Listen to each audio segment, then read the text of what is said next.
This episode of the House of Mystery is brought to you by Legacy Food Storage. The best way to protect your family is by being prepared. LegacyFoodStorage.com. Fiction, science fiction, horror, fantasy, crime, LGBT, thriller. You have now entered the House of Mystery with your hosts, Eric Shapiro, David North Martino, John Copenhaver, and Al Warren. Heard on KCW 106.5 FM Los Angeles, 102.3 FM Riverside, and 105.0 AM Palm Springs. Welcome back into the House of Mystery, and of course I'm Al Warren. Who else would be driving this crazy train? And in the ditch over there, that's Mr. David Martino. I am here.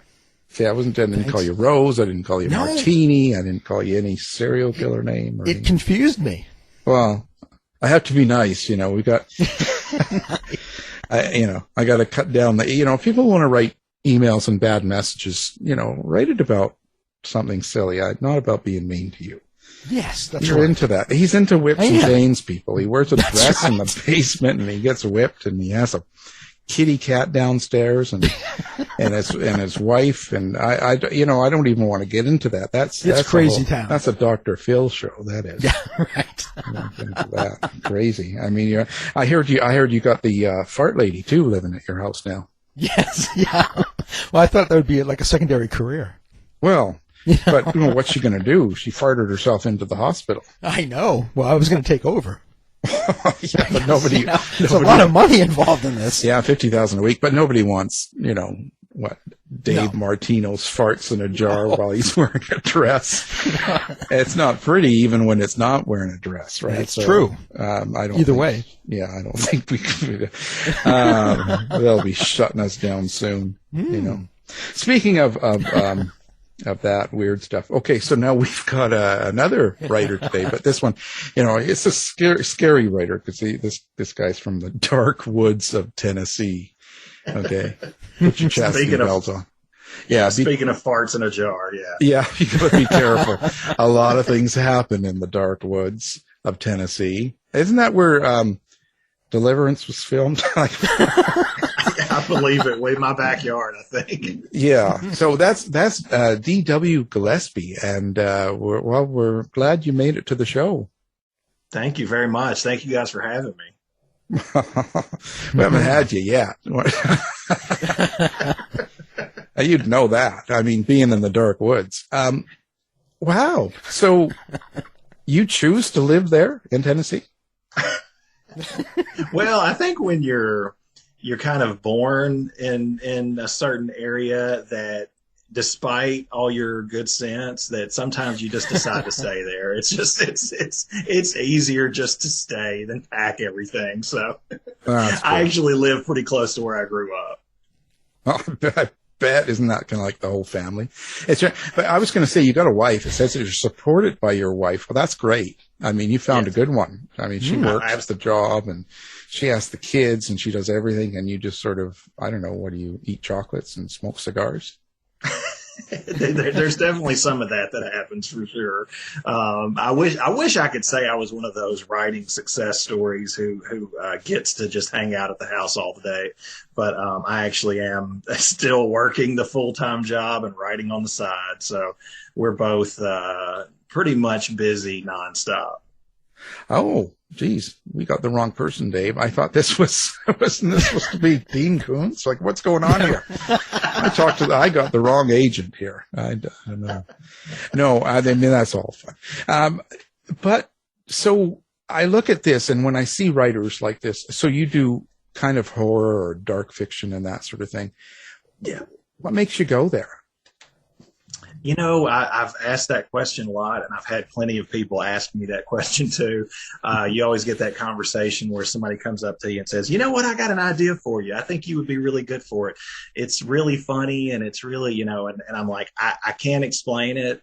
In my normal life, I think I'm like a funny guy who likes to joke around, but for whatever reason, my brain just goes to the weird, dark places. And I think there was a good Stephen King quote of people saying similar things to him over the years. And his answer was like, you know what? I got what I got. And so that's the only way I can say it is that this is what, when I lay down in bed at night, this is the crap that comes into my head. So. It's dangerous. Well, but I always kind of, I wonder because, when you get into this, dark fantasy sort of stuff.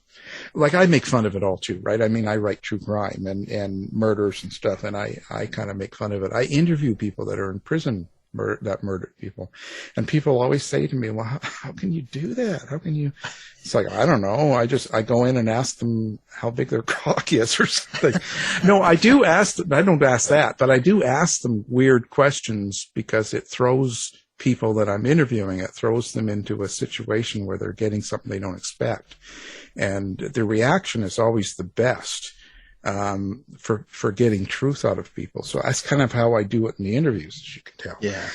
Well, and I would say too, that it's kind of an ironic thing that I feel like out of lots of people that I know, maybe the majority of people that I know, I'm like pretty stable as a person. Like I barely drink anymore. I don't go out and do a bunch of crazy stuff. I'm just the dad at home with the kids and the wife and everything. And I really and truly think that, especially when I talk to some of my friends who are like just balls of anxiety all the time. They're just like, they're panicked about everything in the world 24/7. I think writing about horror is like a way to get a lot of that stuff out of my system. And it's like, I feel existential dread just like everybody else, but I think that there's something kind of exercising about, getting that stuff out and not carrying it around all the time. Yeah, I think so too. I think you got to work it out some way. Everyone does it differently. Dave goes out, with a knife and at night and comes back with blood on his hands. I don't know what goes on there. I've never been caught. No, we don't talk about that. So. No. But the idea is you got to work it out, I think. And like some people drink, some people do drugs, some people go out and kill like Dave, and some people just write.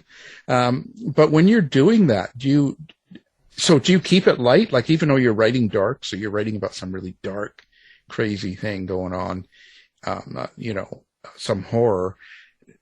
Do you ever feel that yourself when you're writing?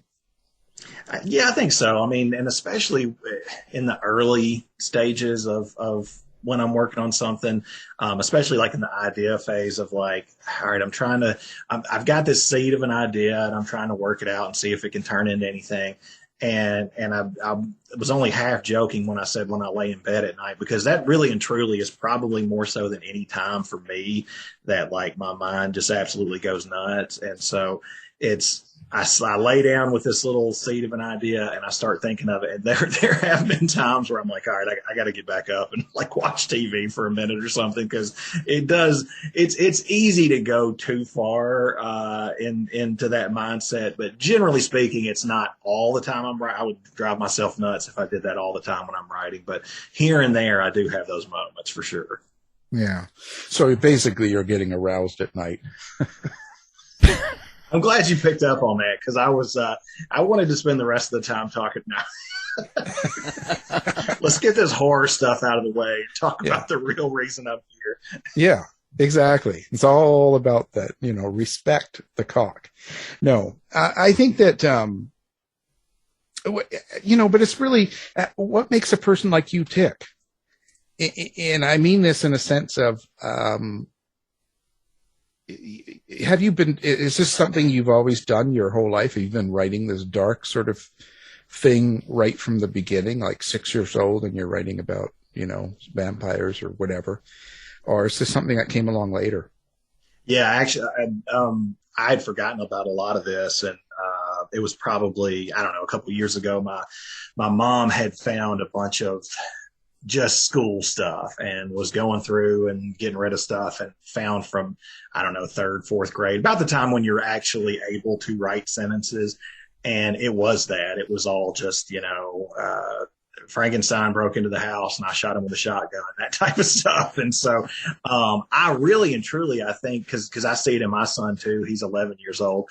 He loves the same kind of stuff too. And I really think more than anything else, it's like, I just like monsters. I've always been fascinated by monsters. I always joke to my wife that I wish I could write the types of books she reads, which are like the crime, like the mainstream, the girl in the window on the train and the path on the whatever, those types of things, that it's all just a mystery and crime and stuff like that, because it seems like that type of stuff is just way more popular. And I'll start down that direction. I'm like, I got a crime story in mind. And then halfway through, a monster comes in. And I can't help it. I just like that type of stuff. And I always have. And that's always kind of stuck with me.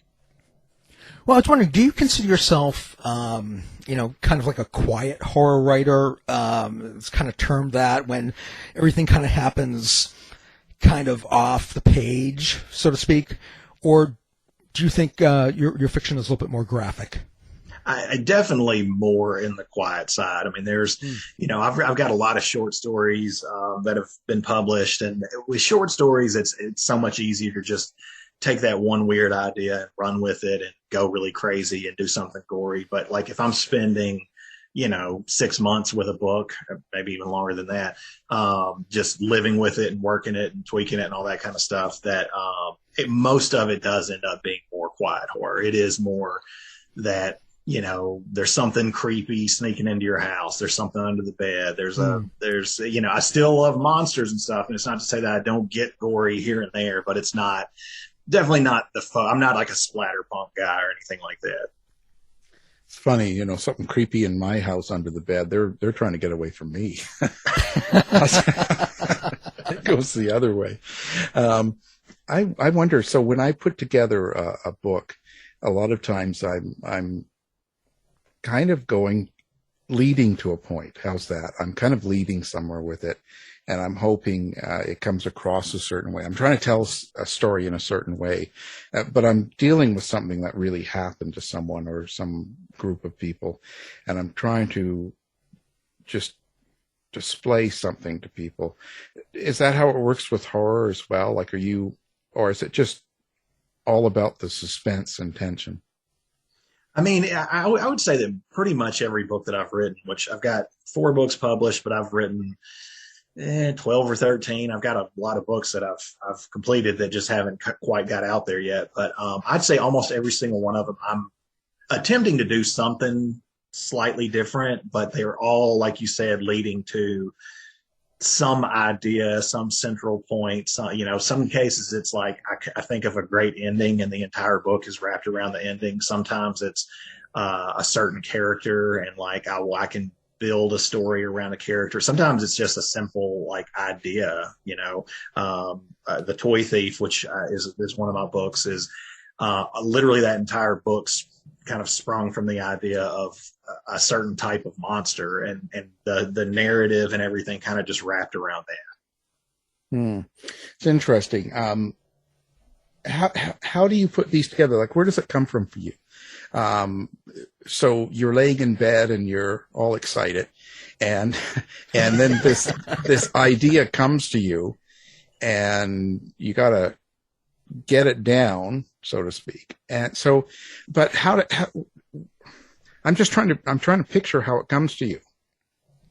Well, yeah, every I would say all of them are a little different, but my first book that was published, which was with kind of a smaller indie imprint, was the title is Still Dark, and it's actually out of print now. But I literally had a dream. And this is probably the best like story about coming up with an idea for a book that I've had. But I had a dream, and the dream was I was standing at the edge of this frozen pond, and there's snow all on the ground and everything, and I could see, it's real thin ice on this pond, and I can kind of see like the water lapping up underneath it. And in my mind, I'm like, there's something in that water.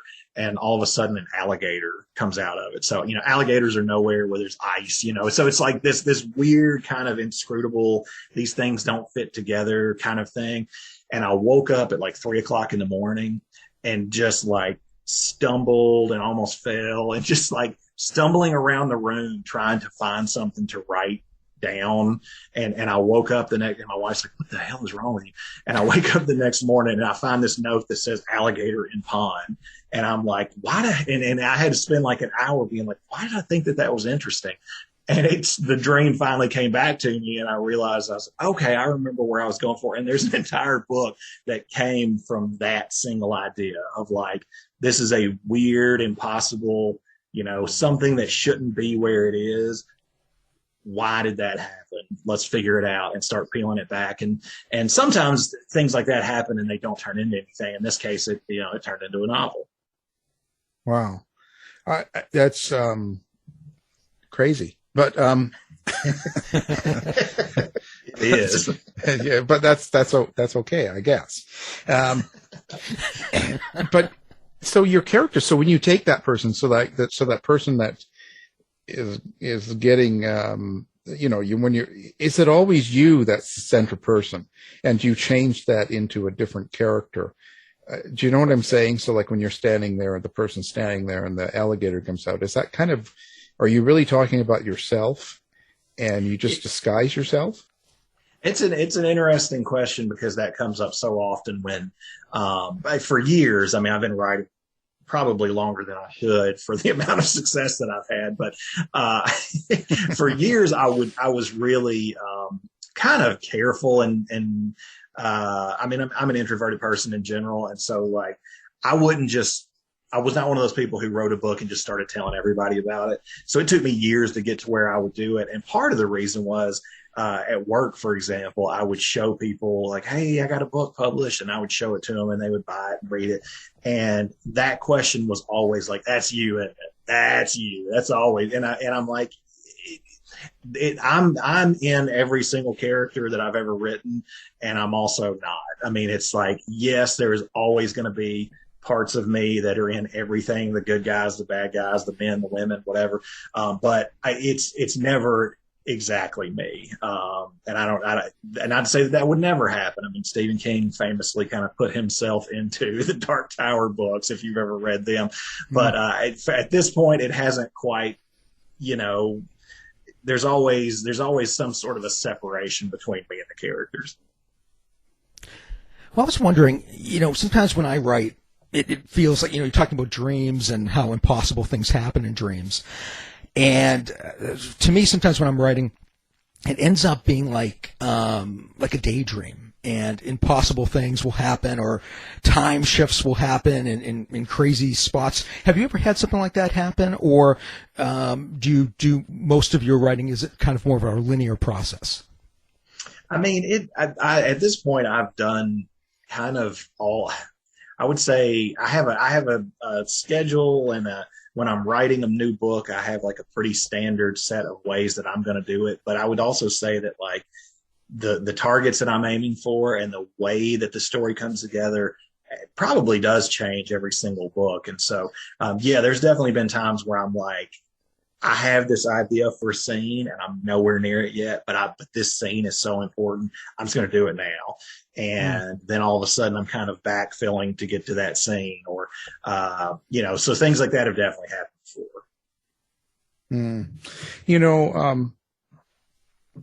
I wonder, like, when we put together a book and you're doing this, how do you draw?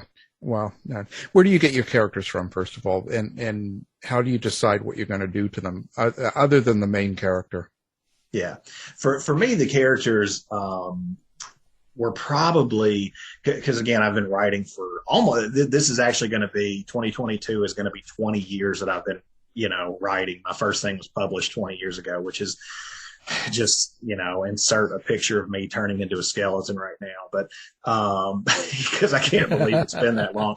But yeah, most of the time I feel like the character, what I was going to say there was that the characters were sort of the last thing for me to really get good at. Like, I had pretty interesting plots. I was good at writing action. I was good at, figuring out the structure of a story.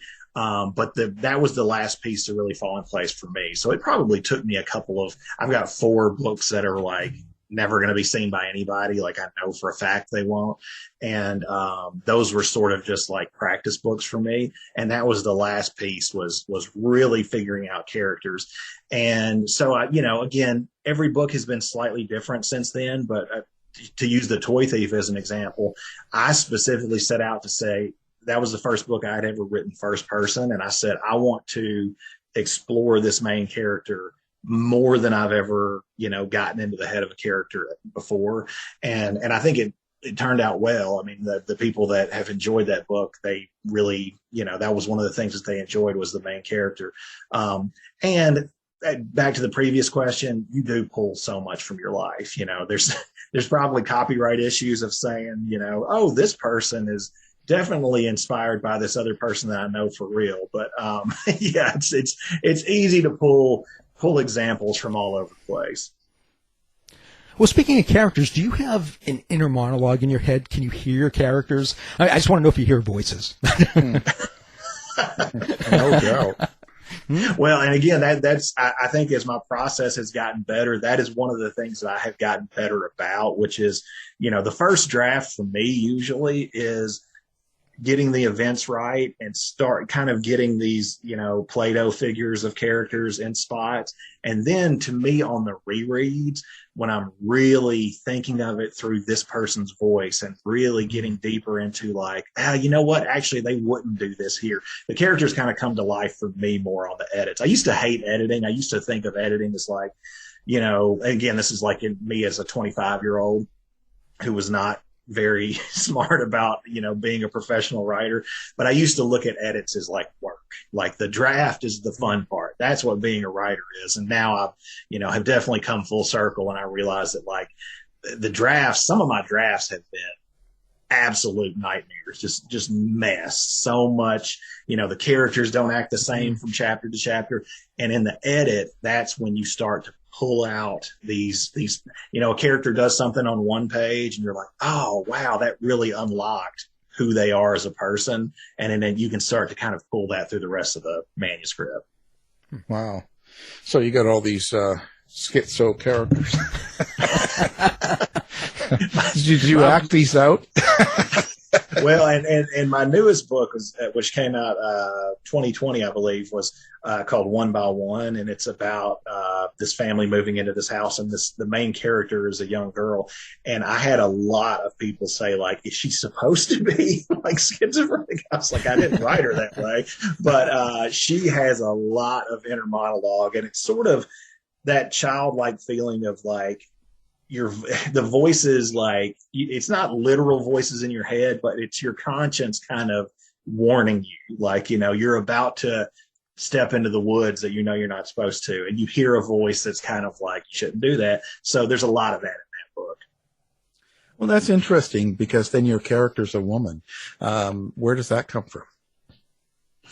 I honestly, I think that if you look at the books that have been published, I think that most of them, because The Toy Thief, the main character is a woman, and One by One, so the 2 newest ones were both women.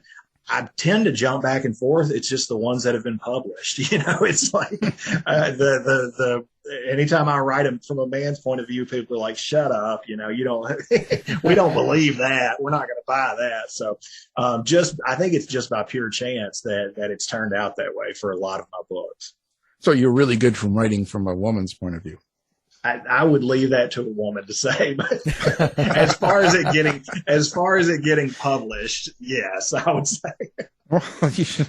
Well, oh yeah. My agent is a woman, and she says I'm good at it, so I'll trust her judgment. Well, I'm going to leave that one alone here. I'm going to get into trouble here. They'll be sending me more mail. Well, that's really cool. But so those books you mentioned, like the ones that you say that nobody will ever see, like the 4 manuscripts or books, why with this world of self-publishing now, wouldn't you just put them out yourself for people to get? Some of them, that's potential down the road. I would say the first 2 or 3 are just, they're written from that. I think the first book I wrote I was 21, 22. So written from that perspective of like a very, very young person who's very enthusiastic about writing and who is not very good at it yet. So the first couple just aren't good enough. I will say, though, like I mentioned before, that a lot of the ideas and concepts and even some of the plot pieces that I was working with in those earlier books were pretty good. The ideas were solid. It's just I wasn't a good enough writer yet. So a lot of those have been sort of I use the word cannibalized. I've taken ideas from a lot of the books that I've already written and reused them. So some of them are like picked clean at this point. And so it's like there's not much to publish because I've taken the monster from this one and the villain from this one and the main character from this one. But there are there's a few that I've written later that haven't been published yet that probably would be better candidates for self-publishing and just for various reasons, just haven't quite found a home yet. Well, horror was huge, especially in the 80s and 90s. And I'm just wondering what you think of modern horror, and do you think horror is making a comeback? I think so. And I mean, it's an interesting time, and a frustrating time to be a writer in general, because, I've joked before that I was like, man, if I was doing what I'm doing now in the 80s, I'm not saying I would be big, but I would probably be able to have a career and, or a not have to go to a day job kind of career. And, I think that's more of just the nature of publishing in general right now. It's just, there's lots of money going into it, but it's also harder and harder to get noticed because there are so many people doing it. But horror is definitely making a big comeback right now. And I think a good sign of that, I had this conversation with my agent a couple of years ago as my books were starting to come out, of like, where are these going to be on, stands and Barnes and Noble or whatever. And most of it, for a while at least, I think maybe they've started to bring it back, but for a while, like there wasn't a horror section. So it was like horror was just, it was becoming mainstream. And, you look at books like, Cabin at the End of the World by Paul Tremblay or something like that, that is just, it's horror. And I know him as a horror writer, and I think he won a Stoker Award for it.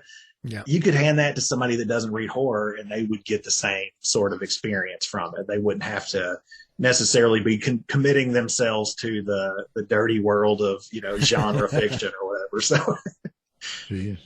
Wow. It's an interesting world now with the new Amazon and publishing and stuff like that. I was up for a Stoker Award, but that's that's a different one. That's a different category. That was very, very well played. Yeah.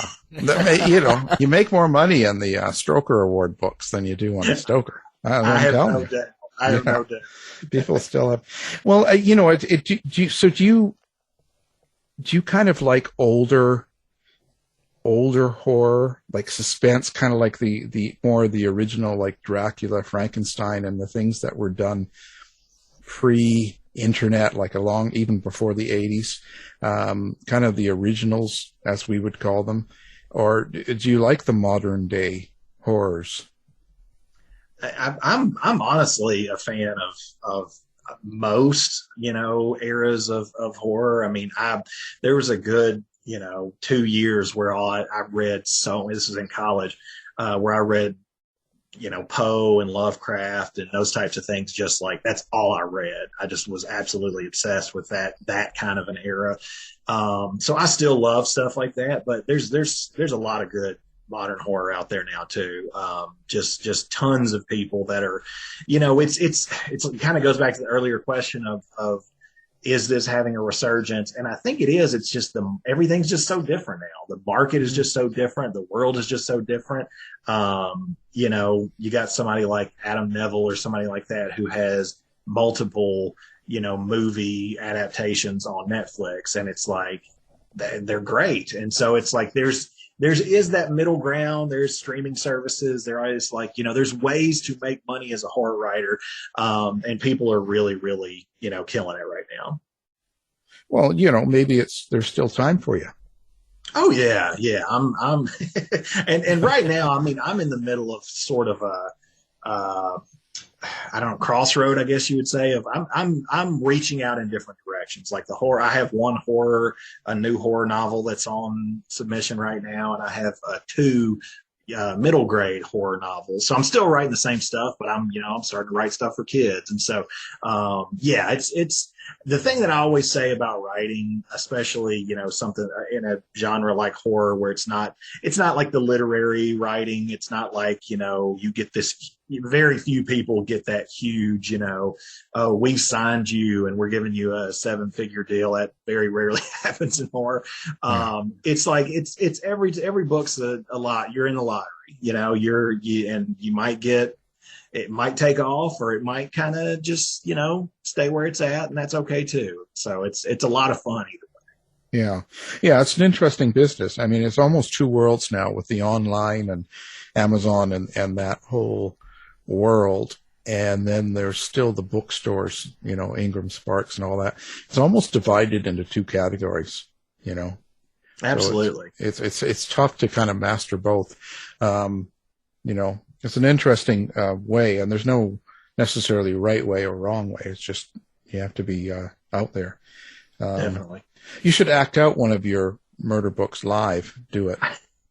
I mean, because I noticed that now you've got that YouTube channel, and it's pretty funny. What's your goal there? That's a good question. Now I have been going way back. I mean, I've always been, I think a lot of people that are writers are interested in writing in lots of different mediums. And so I've always been a big movie fan. Honestly, early on, like 19, 20 years old or whatever, before I started writing, books, I was more interested in trying to write movies and things like that. And so it's been an interest that's always been there. And I've had a change in my day job to where I have always, for years, I work in, corporate world stuff. For years, I have written, I've used my writing in my day job too, but I've written like video scripts, like training videos and stuff like that. Never done, we're talking hundreds of them. Never have I shot any video or edited any video. And in the new job that I took on this past year, I got a chance to start doing that. So for me at this point, the YouTube show is I'm all over the place because I'm just having fun and I'm just getting my feet wet with something different. I think the ultimate goal of the show is kind of similar to what we're doing here, is to talk to, authors and creative people that I know and, do interviews. And I'm especially interested in adaptations. So the name of the show is Movie Book Game. And so it's like, why did they make that choice when they took this book and made it into a movie? Or why did they make this choice when they took this video game and made it into a movie or whatever? So I've always been fascinated in that. But I'm also really, really into the idea of what you just said, which is just making movies on my own. And so who knows if I'll get to that point. I'm definitely going to do some short films beyond just the absolutely ridiculous one that I think y'all saw. So at some point I'm going to do some narrative short films, and we'll see where it goes. Yeah. No, I think it's interesting. I think it's another way to put out your creativity, which is good. I don't know what I would do, but excellent. So who do you look to? Do you read other horror writers, or do you stay away from that? Oh yeah. I try to read a little bit of everything, and I don't always accomplish this, but I try to do some health food, like read something that's a little bit more nutritious, so to speak. And then, go back and forth between that. And, I like horror. I've been reading more fantasy lately. I'm trying to get into Wheel of Time, but there's a lot there. So yeah, I read just a little bit of everything. As far as writers that I really like right now, Stephen Graham Jones is great. Who else? I mentioned Paul Tremblay. He's great. There's just a lot of different people out there, and you get the ones that kind of do rise to the top and become a little bit more mainstream, but there's just so many great authors in that middle. Lots of self-published stuff that's not great, lots of self-published stuff that is great, and it's so hard to, sometimes it's hard to even make a choice as to what to read next. You should always mention the host. Sure. Yes, that Alan R. Warren. Oh man, that. Yeah. I'm just saying, just so you know, always say the host changed my life. That's right. Well, listen, in the same vein, do you read anything, watch anything, or have any influences that might surprise your fans? I think if people that have followed me on social media for very long, I have a really weird relationship with social media because I kind of hate it, but I also have these little moments where I'm like, that's what it's for. Okay, I see. It's not about getting screamed at. It's about this, connecting with somebody. And I think that people that have followed me closely, I ton of video games. I've played video games my whole life, and so that is definitely a huge inspiration for I played, grew up playing creepy, scary games, and so that was definitely a big influence on me.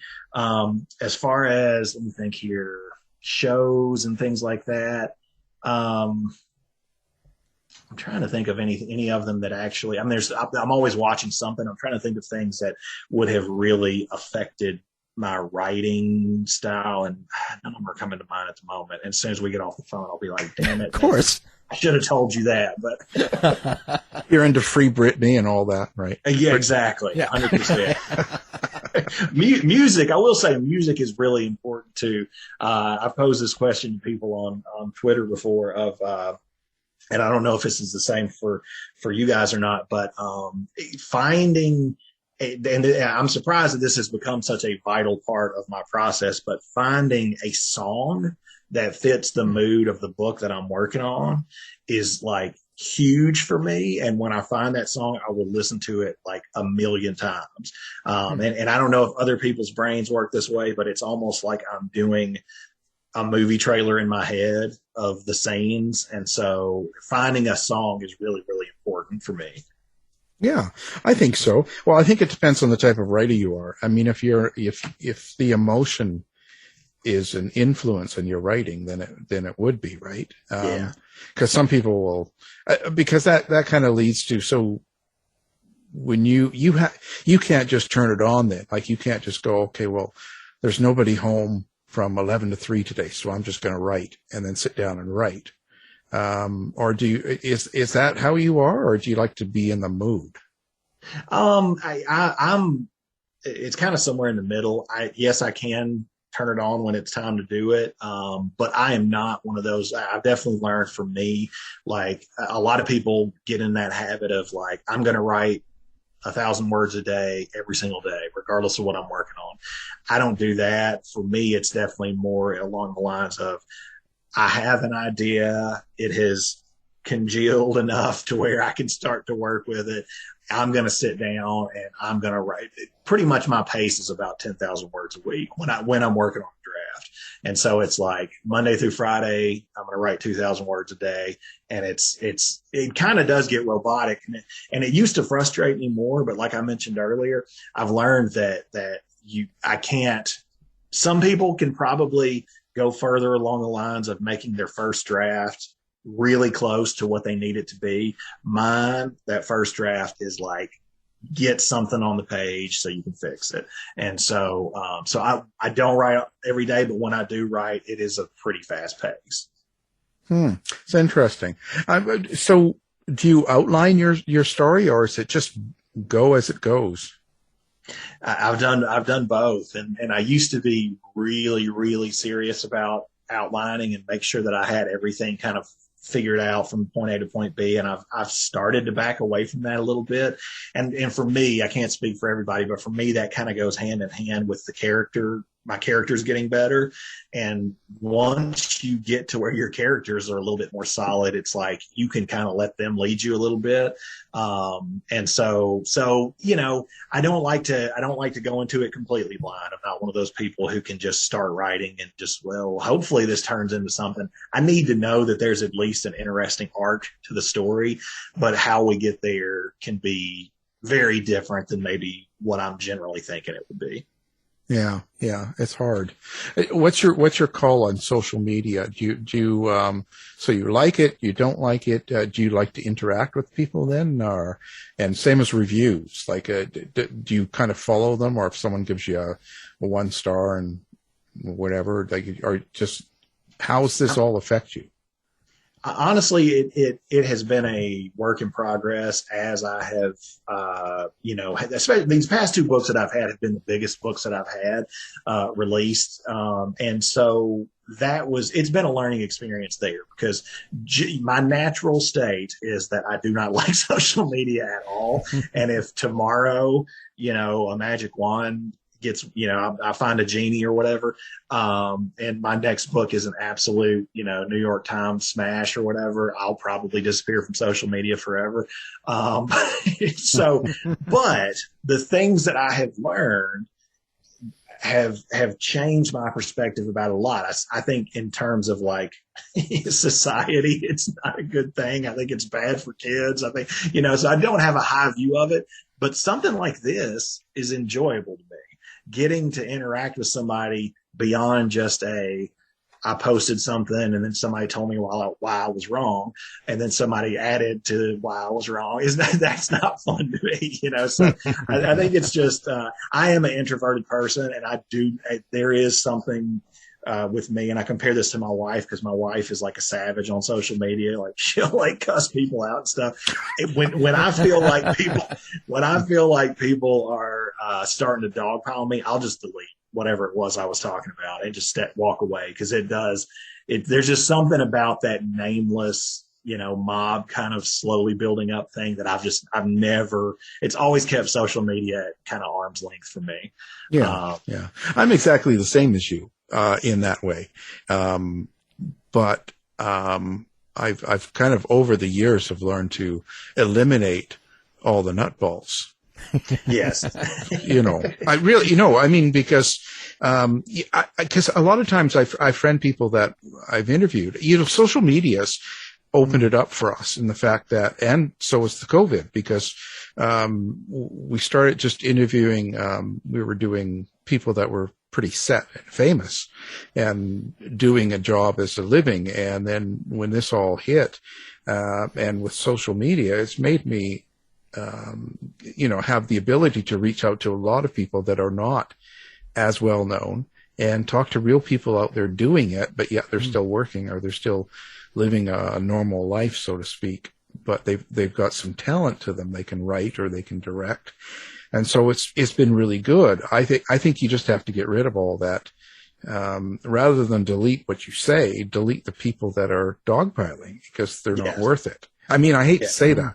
Oh no, you're right. You're right. And it's what you make it. And that's what I'm learning. And the promotional side of it, because I've always felt a little uneasy about social media, I haven't promoted myself the right way. I haven't connected with people the right way. And I'm doing more of that now than I used to. And I'm already, in a couple of months, I'm already seeing, changes. I'm seeing traffic. I'm seeing sales. So it's, there's a very positive side to it. It's just, if you're the type of person like me who the negative kind of takes over, it's like, it's easy to only see the negative. Yeah, absolutely.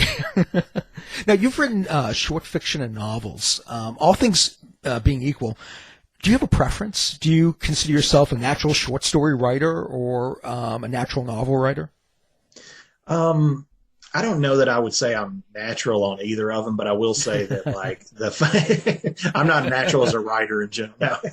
I will say that like they have very specific things that are fun about both. And so, the fun thing about novels is just diving in and really exploring an idea and exploring the characters and getting to know them.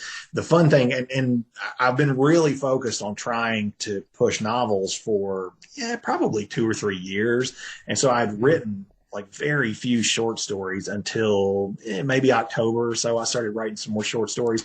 The fun thing about that is you can just be weird. It's like I'm not, and you can be weird in novels too, obviously, but like it's a harder sell for me to spend, again, 3 to 6 months, however long it takes to finish a book, in an idea that's like really hard to sell people on and really strange. But it's fun to spend, 3 hours on the weirdest shit you can come up with. So that's the joy of short stories to me, is just being like, you know what, I've written this somewhat respectable novel that I would not be embarrassed to show to most people that I met. Now I'm going to write something that would embarrass me if they read it. That's my life. I'm totally embarrassed about everything I've done. It's terrible. I can't write, but I still write. If you do it long enough, it ends up at the same place. Yeah, in the bathroom. I think the best place to read. Well, the thing is, I had really early success with the first book I did, and then it threw me into the place where what you talk about, how social media and all this and marketing, and I'm Canadian born, so I don't have marketing bone in my body. Where, you want to read my book? Here, sorry. It's kind of, it's like, so I don't think about it that way. I still don't, years later, but I'm in the middle of it. But I think it's just learning to realize that there's something good about what you do that somebody will connect with, and that's kind of the whole point. Yeah. And there's going to be a lot of people that don't, and that's just, Yeah. Well, and you asked the question about reviews, and that was the other, learning moment for me, was when these last 2 books were, a little bit bigger impact than the other ones, especially on Goodreads. Like I had not had many reviews on Goodreads at all. And all of a sudden it's still not a ton, but it's, 100, 150, 200 reviews. And, that, man, if you're not used to that, it's interesting, and it hits you kind of hard. And it's the thing that I had to learn is like what you just said, that as I'm scrolling through here, it might still have a 4-star rating overall, and there's 80% of the people think it's a 5 or a 4 or whatever, and then there's that couple of people that are 1 stars, and like it was interesting with the Toy Thief was the one that came out in, I think, 2019 or 2020.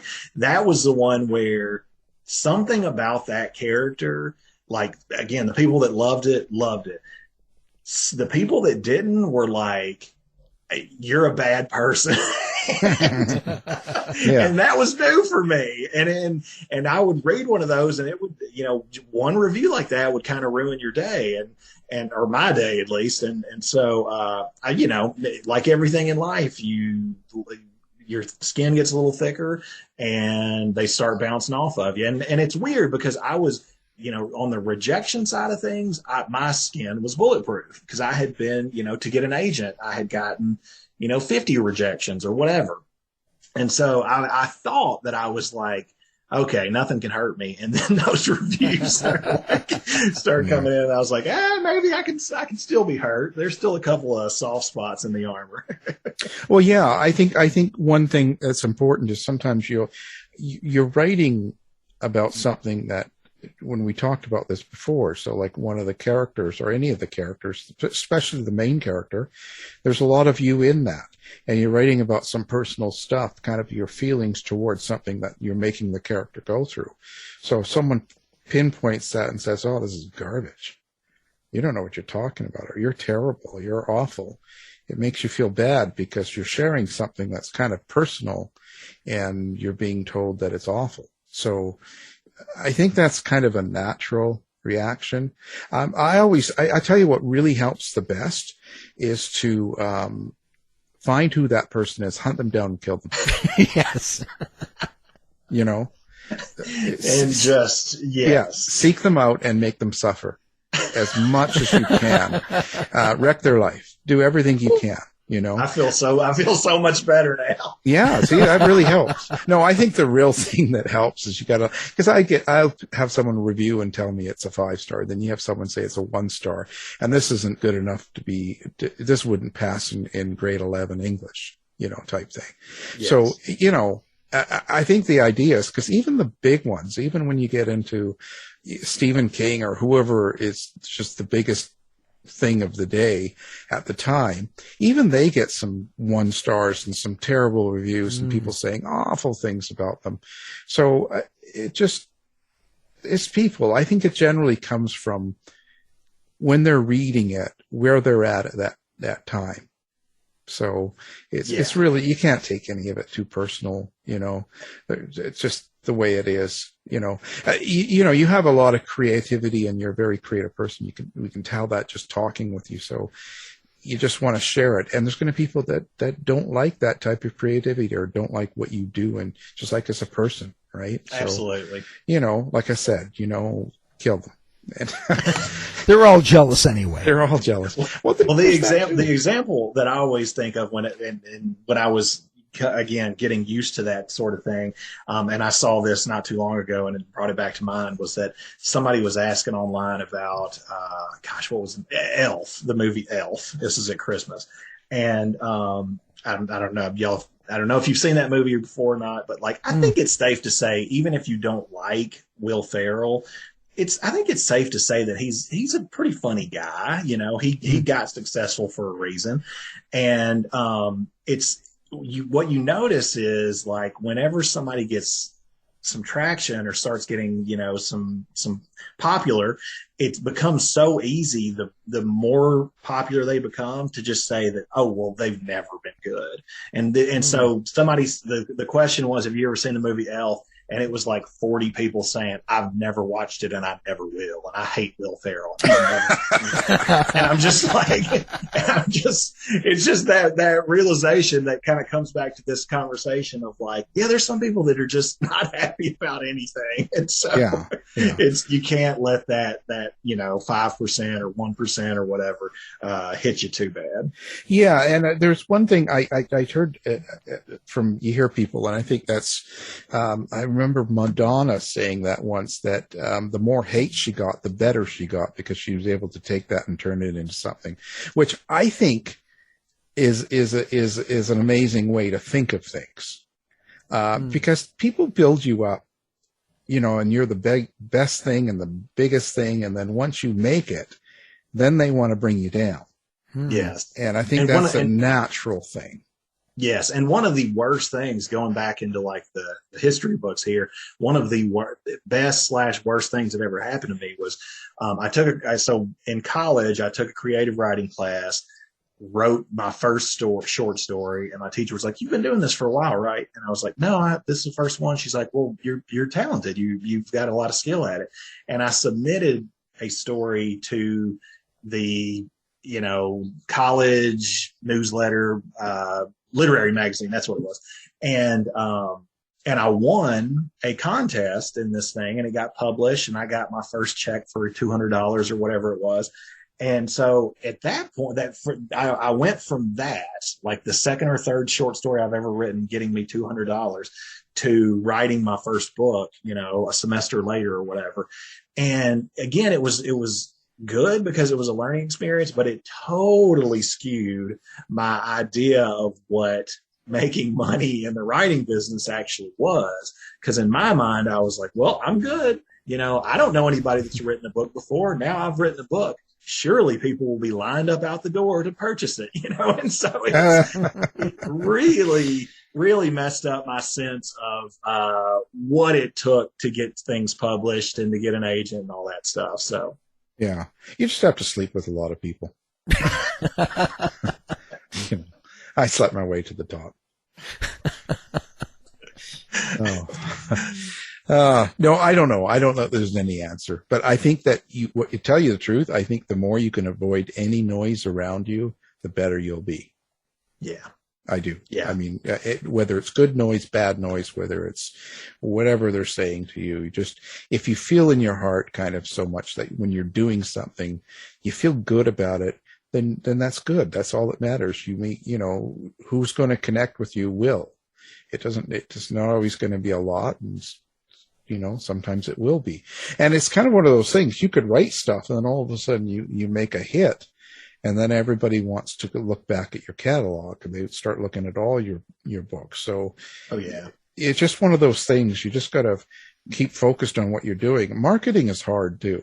It is. Yeah. And it's one of the biggest double-edged swords, I think, is being a creative person who is also a kind of introverted person, because I'm jealous of, people that are just, the first time they do anything, they show the world, and they're just because that it works nowadays. There's a reason why, people put so much effort into social media, because there are plenty of young people and people that haven't been writing or making movies or whatever for very long, that are able to make a name for themselves because they're a lot more willing to just share it. And so I've learned to get over that, insecurity and just go for it.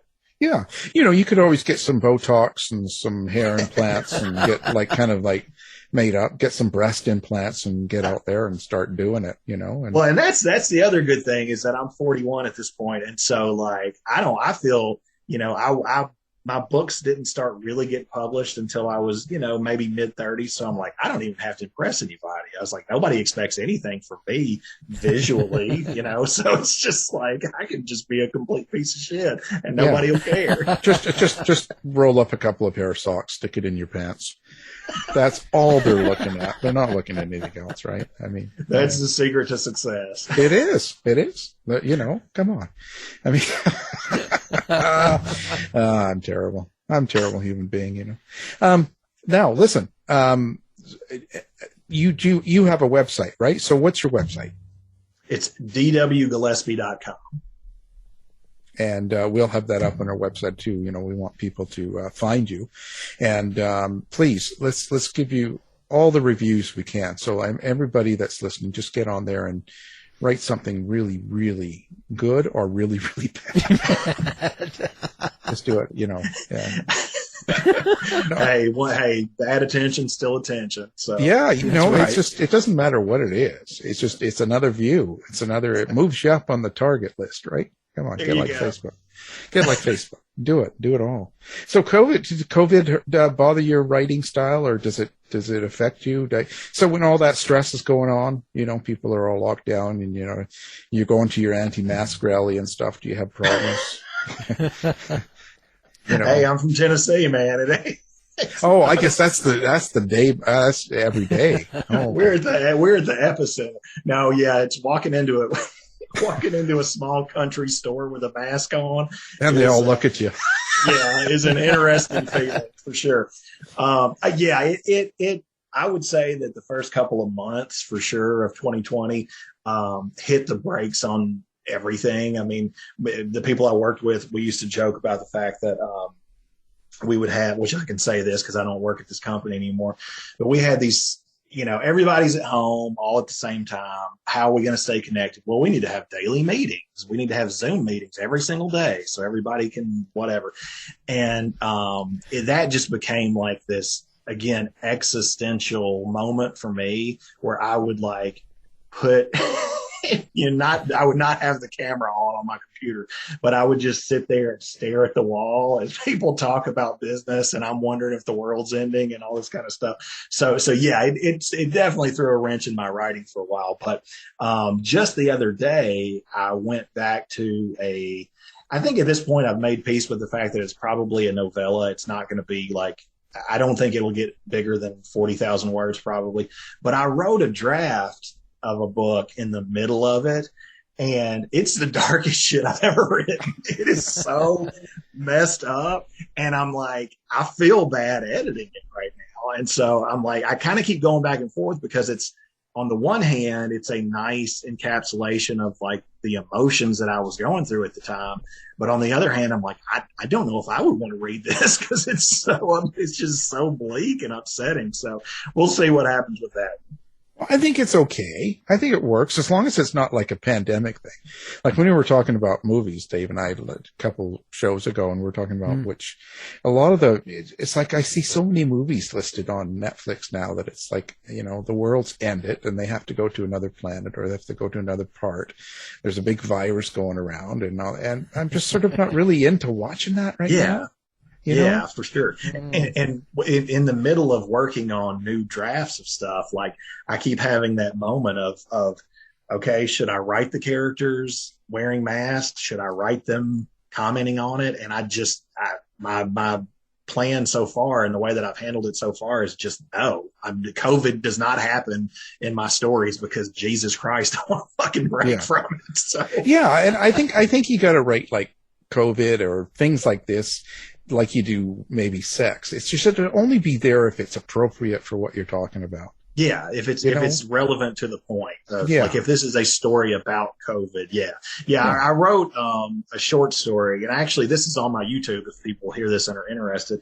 That I think it was the first short story I'd written in several years, called Mouths to Feed, and I did it as just an audio recording and put it on YouTube. And so if you want to hear it, you can hear what I'm talking about here. But it was the idea was, and it didn't strike me until I was almost done writing this. I was like, oh, this is a COVID story, and I didn't even realize it. But this kid is like kind of narrating or writing down sort of like a diary of what happened to him, where all of a sudden, all over the world, mouths just start opening in the ground and just eating people. So if you're walking out on the street, like a mouth comes up and bites you in half and you're dead. So he's like, as far as he's been stuck in his house for like 2 weeks and he's run out of food and everything. And it wasn't until I started reading this again, I was like, oh my God, this is a COVID story. And so, I think it affects us all in different ways. And I'm more interested in it coming out in those kind of different angle approaches. Like I don't want to watch like the movie. Was the movie Pandemic? Was that the name of it? Yeah, with Matt Damon. Yeah, I never want to see that movie again. It's a good movie. I'm not interested in it. Maybe when I'm 80 years old and all this stuff has been over for 6 months, I might want to watch it. Yeah. It's kind of one of those things. It's just, I think you get overkill on any idea. You know, if you get too much, it's almost like a fashion, you know, like movies or music or something going on. There's a lot of them. Like I'm so over superheroes right now. I can't be bothered.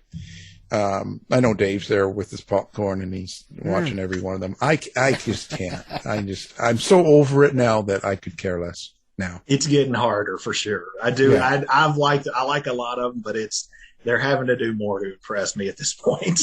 Yeah.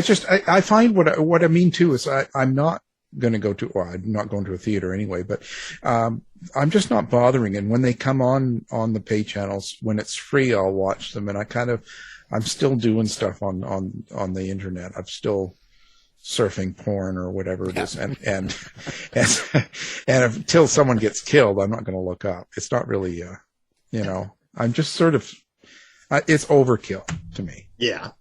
But, I definitely understand. Yeah. But, it's all good. It's all good. Anyway, well, this has been a great conversation. And listen, anybody that wants a good horror book, not like any of this, like what Stephen King sort of stuff. Yeah. Now they got to get this D.W. Gillespie. He's got some books out. You can get them on Amazon. They'll be up on our website. And now, if you want something really good and scary, buy this. Don't spend your money on these unknown characters. Like I think his name was Stephen King, wasn't it? Yeah. Whoever that is. Yeah, whoever that is. I hear he's grumpy too. Right. So, you don't want to be feeding the grump.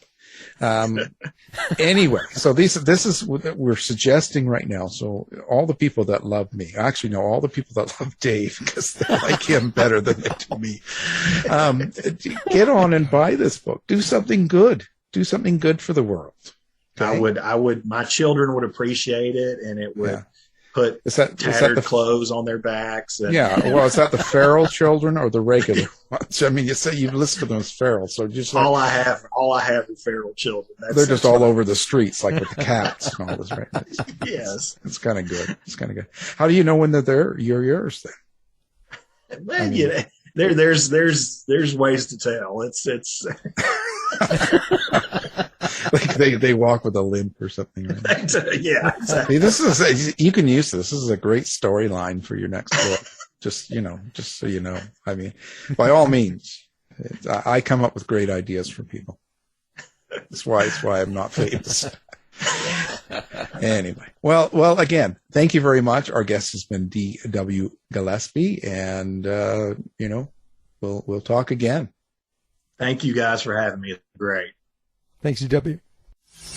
To find out more about our show, guests, or to listen to past shows from our archive, please go to www.houseofmysteryradio.com. Show's over for now. Was it as good for you as it was for me? Well, good night. This has been a production of Something Weird Media. I'll be back.